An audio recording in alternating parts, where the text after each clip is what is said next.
Lo importante es que estamos los dos en esto.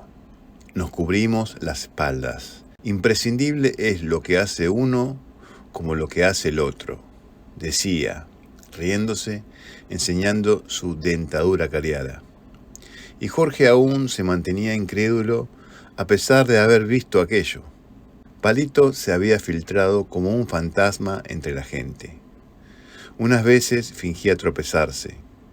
Fingía tocar a la gente para pedir permiso, para que lo dejaran pasar. Y apenas podían verse sus manos cayendo en fingido desinterés. Apenas podían verse el ir y venir, el llevar y traer de aquellas zarpas fugaces como las manos de un mago virtuoso. Entrada ya la madrugada, y en vista de la abundante recaudación, ambos se mostraron de acuerdo en que no sería mala idea hacer un descanso en un bar. A pesar de que la idea era solo comer y tomar algo, y luego retomar el trabajo, luego de las primeras cervezas, Palito se mostró muy hablador, y utilizando todas las armas de persuasión que conocía, se afanó en hacer notar a Jorge cómo en lo bien que les había ido aquel día, que debían juntar esfuerzos, debían trabajar juntos. Pero a esta altura nadie debía convencer a Jorge de lo que él mismo había comprendido con evidencias. Los amigos alzaron sus copas e hicieron chirriar los cristales en un solemne brindis. En aquel momento entró por la puerta una muchacha de gran parecido a Cecilia, y Jorge se estremeció, pues por un momento había creído que... Palito advirtió el cambio brusco en la cara de Jorge, y siguiendo el recorrido de su mirada, vio a la muchacha que se perdía en dirección del baño. Al momento comprendió que alguna pena debía sentir su amigo en relación al romance que tenía con aquella belleza que, él mismo, no había podido apartar por algún tiempo de su cabeza. En tono respetuoso le preguntó si el motivo de que se mostrara tan triste de repente se debía a que aquella chica le hacía recordar a su novia, con la que estaba peleado. Jorge se sorprendió de la perspicacia de Palito y tras un profundo suspiro pasó a relatarle su historia con Cecilia, desde el modo en que la había conocido, sin olvidar mencionar la química que tenían en la cama, hasta los detalles de cómo ella había reanudado las relaciones con su familia en España.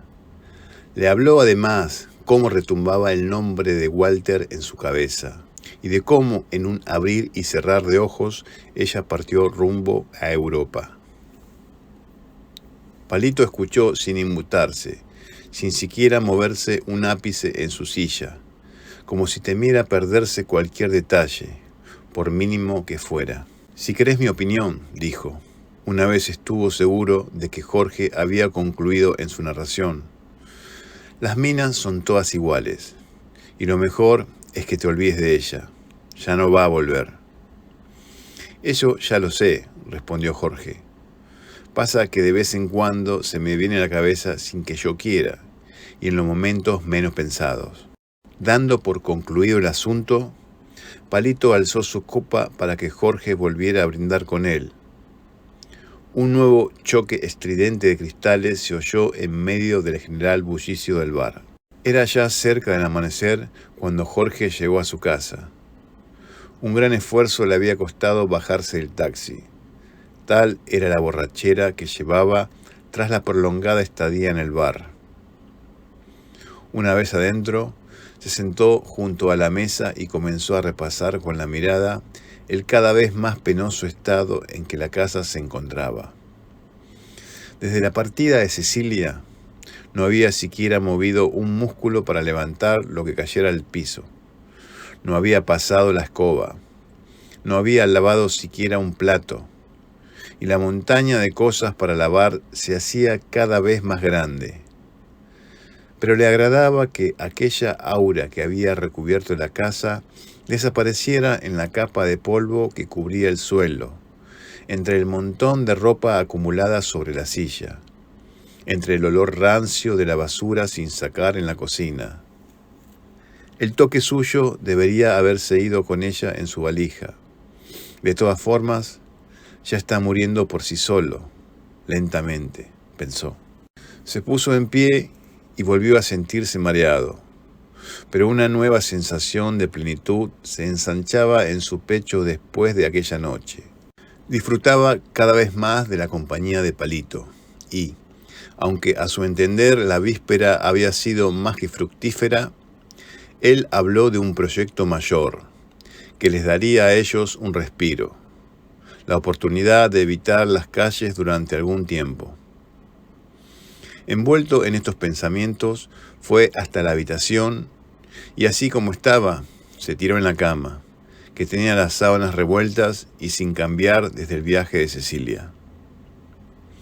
Y así se durmió, desvaneciéndose en pensamientos acerca de la certeza de su nueva vida, de cómo, aunque dudara incluso en su momento de si podría seguir adelante, lo estaba haciendo, entre los suyos, dedicándose a lo que mejor sabía hacer, para lo que sin dudas había venido al mundo y para lo que poseía un talento innato. Pero esta paz, o aparente paz, le duró solo lo que duró el descanso nocturno. Cuando aún yacía plenamente dormido, un ruido estridente lo fue arrastrando poco a poco del terreno de los sueños a la vigilia. Y aún despierto, y tras mirar en todas direcciones, tardó un buen rato en comprender que lo que oía era su celular sonando desde la cómoda. Se lanzó desesperado a agarrarlo, como si se tratara de una bomba a punto de estallar que necesitaba ser desactivada. Entonces el sentido del oído lo arrastró todo, arrastró al sentido de la vista. Podía verla volviendo de la cocina, entrando y saliendo del baño. Arrastró al sentido del olfato. Le parecía posible el olerla, a ella y a su perfume, su fragancia cuando con el pelo mojado se subía sobre él en la cama. El oído empalagó al gusto, pues le pareció percibir su sabor en los dominios del paladar, y al tacto, que el tocarla parecía cosa tan simple como estirar la mano y buscarla con los dedos. Cecilia solo había dicho su nombre y su voz la materializó ante él. La arrastró desde el continente lejano y la colocó en la habitación a su lado. «Hola, ¿cómo estás?», dijo, por decir algo. En realidad tenía mucho que decirle, y había pensado y repensado qué decir en caso de que llamara. Pero las ideas sencillamente no acudieron. Y sobre todo había pensado decirle que él necesitaba pensarlo. Necesitaba tiempo para decidir si quería irse a España. Pero la conversación duró menos de lo previsto, y ella en ningún momento mencionó su viaje.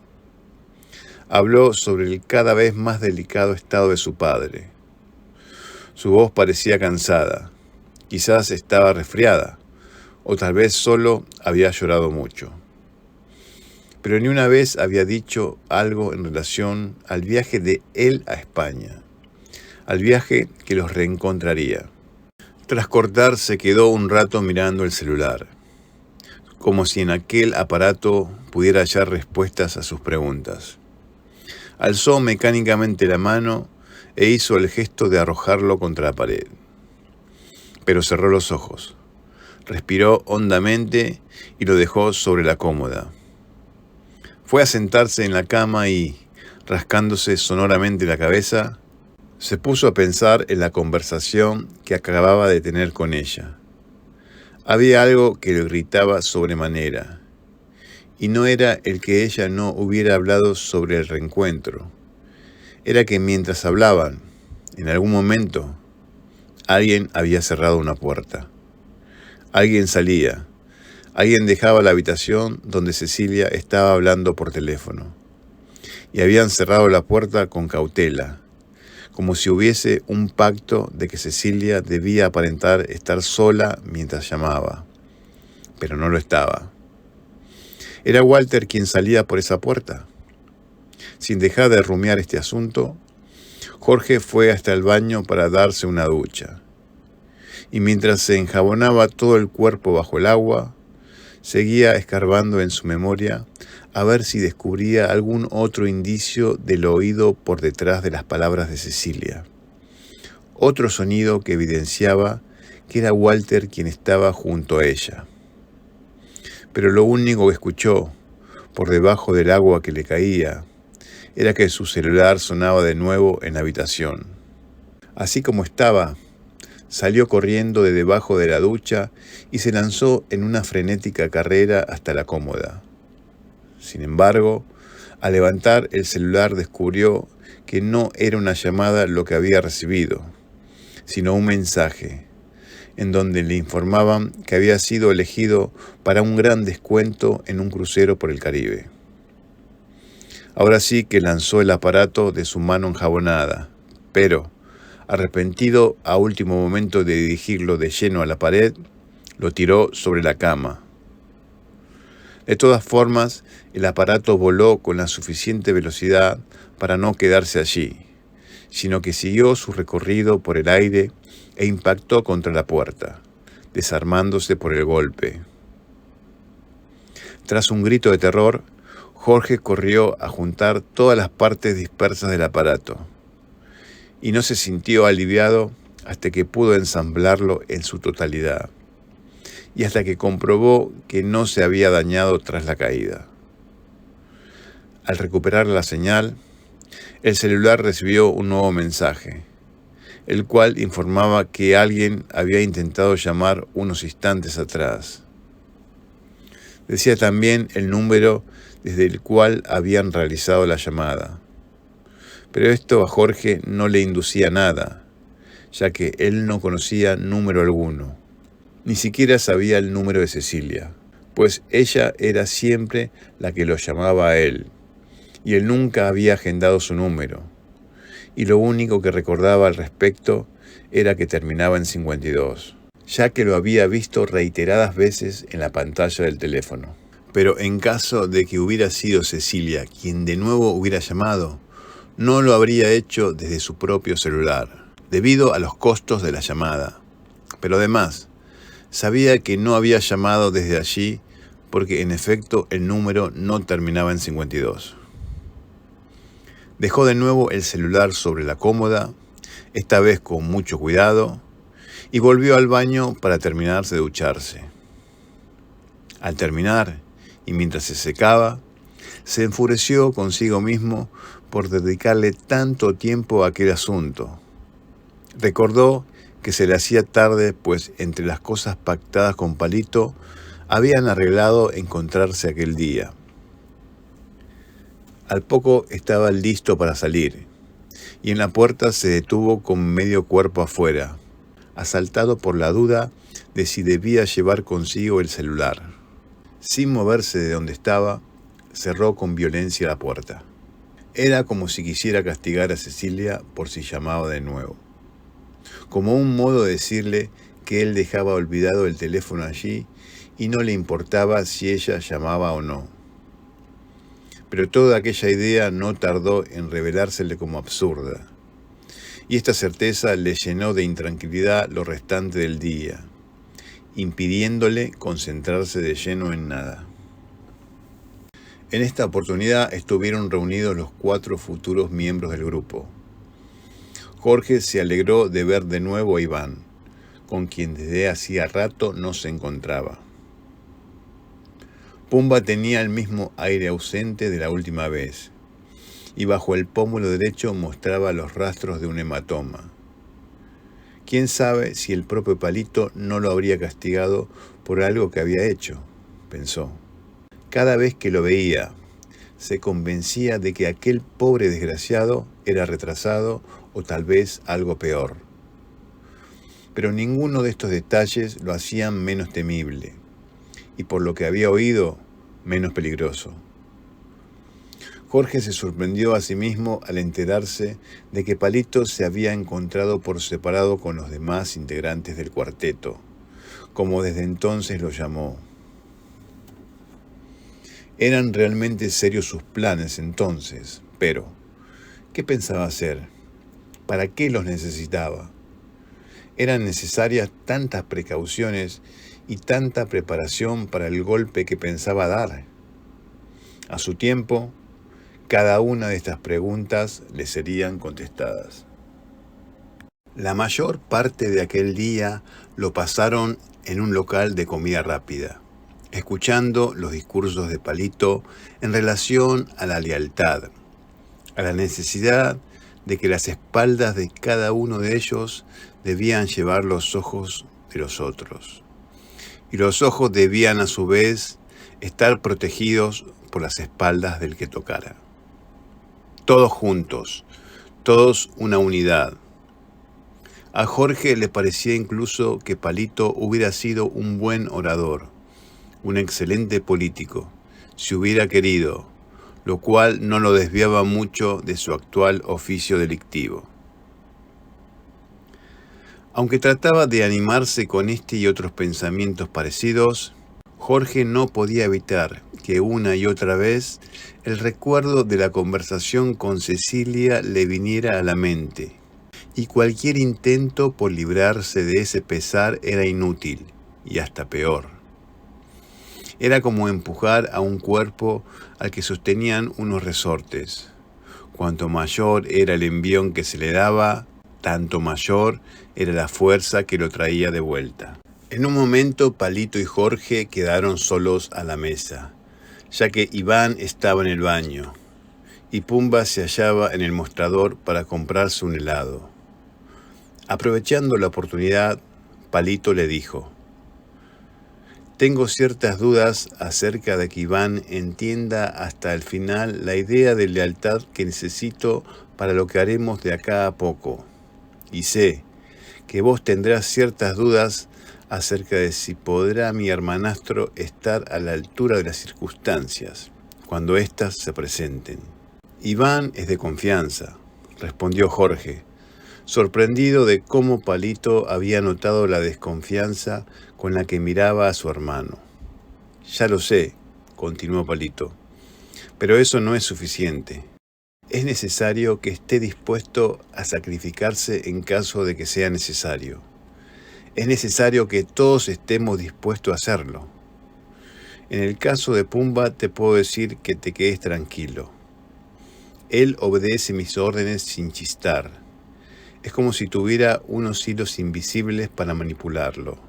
Si le dijera ahora al volver del mostrador que te matara en este mismo lugar, no tardaría más de 5 minutos en consumar el hecho, te lo aseguro». Jorge se estremeció con aquella idea, y aunque iba a decir algo, Palito no le dio tiempo. «Quiero que me prometas que tendrás bajo control a Iván, así como yo te aseguro que tengo bajo mi total dominio a mi hermanito. ¿Me lo prometes?». «Te lo prometo», dijo Jorge, porque ninguna otra cosa se le ocurría decir. «No es que desconfíe de él, pero es algo inestable. Son cosas que uno intuye con el tiempo, con la experiencia. Así como sé que puedo dejar mi vida en tus manos, y no me preguntes cómo lo sé, pero lo sé, por intuición. Mi intuición está basada en la experiencia, por más que esta y aquella parezcan opuestas». En aquel momento se interrumpieron, ya que volvía a sentarse a la mesa Pumba, quien degustaba ruidosamente un helado de dulce de leche. Jorge observó por algunos segundos a aquel grosero individuo y a cómo con la lengua devoraba lascivamente el helado. Se imaginó sin querer cómo dejaba de comer ante una señal de Palito y se le arrojaba por encima de la mesa a fin de hincarle los dientes en una arteria del cuello. Segundos después llegaba a la mesa Iván, secándose la cara con una servilleta, y Palito, poniéndose en pie de un salto, dijo que ya era hora de irse, que ya habían perdido bastante tiempo. Pumba comenzó a hacer pucheros, mirando con tristeza a su helado, por lo que su hermano lo abrazó y le hizo ver que tranquilamente podía comérselo mientras caminaban. Y así, Palito abrazando a su lloroso hermano y Jorge e Iván a la retaguardia, el extraño grupo abandonó el local, llamando no poco la atención de los que allí se encontraban, ya que ociosa como es la gente que frecuenta aquellos lugares de comida rápida, estaban ansiosos por mirar cualquier cosa fuera de lo común. Lo restante del día lo dedicaron a arrebatos en el tren, en los cuales solo participaban Palito y Pumba, mientras que Iván y Jorge fingían ser parte de los pasajeros. Aparentando quedar atrapado entre las puertas que se cerraban, Pumba se ponía a gritar pidiendo socorro. Como varios pasajeros se lanzaban a ayudar a quien creían víctima de una fatalidad, Palito se mezclaba entre los que trataban de ayudar y, aprovechando la confusión, le sustraía la cartera a quien podía. Realizaron esta operación un par de veces con éxito, pero ocurrió que, en una de las oportunidades, Palito fue descubierto por un sujeto cuando le metía la mano en el bolsillo. El hombre, de buena estatura y evidente carácter, arremetió contra Palito, quien huyó por los pasillos del tren.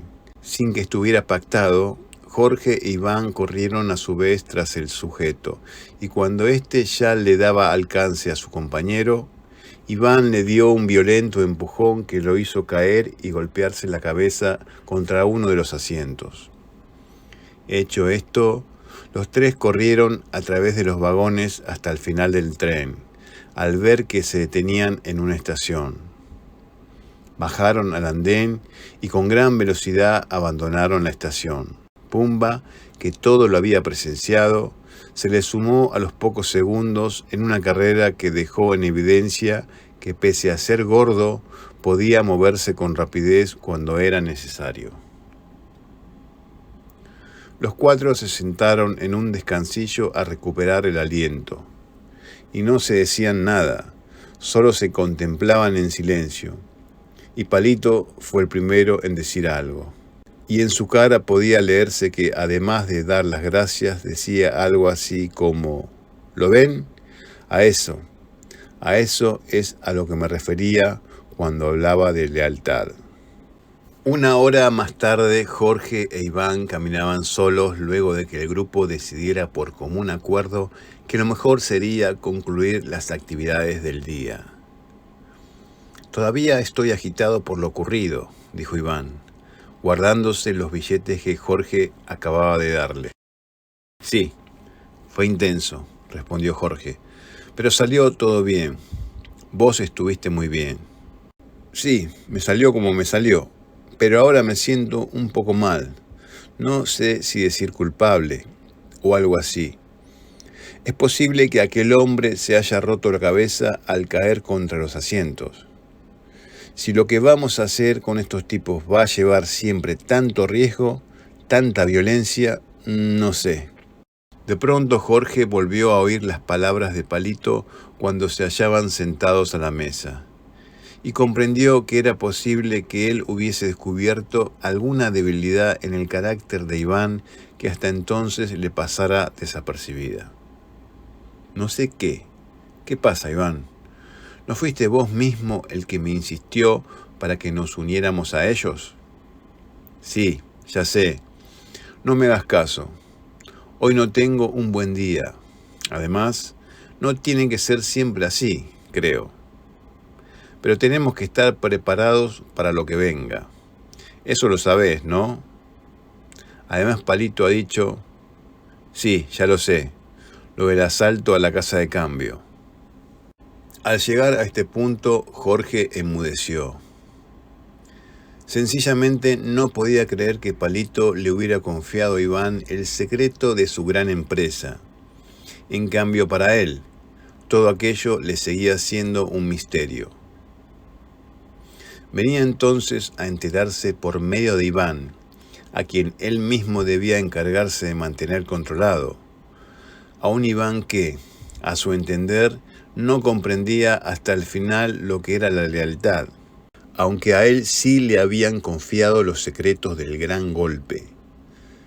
Desde entonces el humor de Jorge se tornó sombrío, y como su amigo al parecer quería hablar de los nuevos problemas que tenía con su novia Negri, y por ser este tipo de problemas los últimos que Jorge quería escuchar, buscó una excusa cualquiera para separarse de él lo antes posible. Iván aceptó lleno de incredulidad la inesperada separación, ya que minutos atrás habían arreglado para cenar juntos por la noche. 5 minutos después caminaba Jorge solo por las calles, y aunque no se disipaba aún el torbellino de pesares que le nublara el pensamiento, se sentía en cierto modo liberado, ya que había alcanzado su ansiada soledad. Era como si enfermo de bronquitis, pese a no estar curado del todo, finalmente podía respirar mejor. Sin embargo, al abrir la puerta de su casa, sintió que se le encogía el estómago. Su celular dejaba de sonar en ese momento. Corrió hasta la cómoda y lo levantó con serenidad, pues ya nada podía hacerse. Miró la pantalla. 17 llamadas perdidas. Lo dejó en el centro de la cama y comenzó a caminar de un lado a otro, como si velara las evoluciones de un convaleciente en la habitación. Exhausto, se sentó en una silla y, sin apartar la mirada del aparato, comenzó a dormitar. Algunos minutos después lanzaba un grito de terror y, antes de comprobar si soñaba, se lanzó sobre la cama y sobre el celular que sonaba una vez más. La conversación con ella fue en esa oportunidad algo distinta, pero lo dejó tras colgar en similar estado de confusión que la vez anterior. Nuevamente todo aquello que de manera urgente necesitaba decirle no salió de su voz. No alcanzó siquiera a tomar cuerpo en su pensamiento. Solo ahora, una vez finalizada la llamada, una vez que las profundas aguas de los océanos volvían a unirse, separándolos, todo, absolutamente todo lo que anhelaba decirle se le acumulaba en el pecho, listo para explotar, pero sin lugar a donde dirigir la explosión.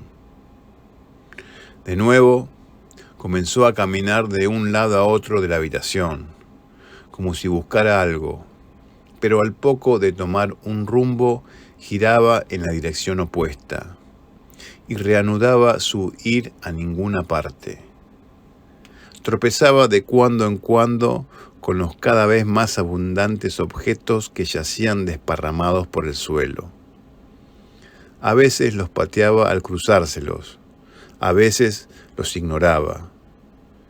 Sintió de pronto unos fuertes retorcijones, una imperiosa necesidad de ir de cuerpo, por lo que de una carrera fue hasta el baño y, tras desnudarse, se sentó en el inodoro. Una vez liberado de aquella carga física, se concentró en la carga espiritual. Era necesario pensar y repensar en la conversación que había tenido con Cecilia. A diferencia de la vez anterior, ella se mostró enojada con él por no contestar el celular. Ella había estado preocupada pues no sabía qué era lo que pasaba, por qué no contestaba, y no tenía por qué él, había dicho ella, agregarle más preocupaciones de las que ya tenía, con una madre al borde de un colapso nervioso y un padre agonizante. Le había hablado en un tono nunca antes empleado, y luego se había quebrado, desarmándose en un llanto entre hipos y suspiros. Y luego le había preguntado si la extrañaba, y él apenas contestó un sí mecánico, artificial. E iba a decirle algo más, pero ella, tras escucharse en el lugar cierto revuelo, dijo que no podía hablar, que tenía que cortar en aquel preciso momento, y había cortado. Y antes de que cortara, él le había dicho: bueno, está bien, adiós. Pero ella de ningún modo lo había escuchado, pues antes de que pronunciara la última palabra, ya se escuchaba aquel tono irritante del teléfono, aquel tono que significaba que habían cortado.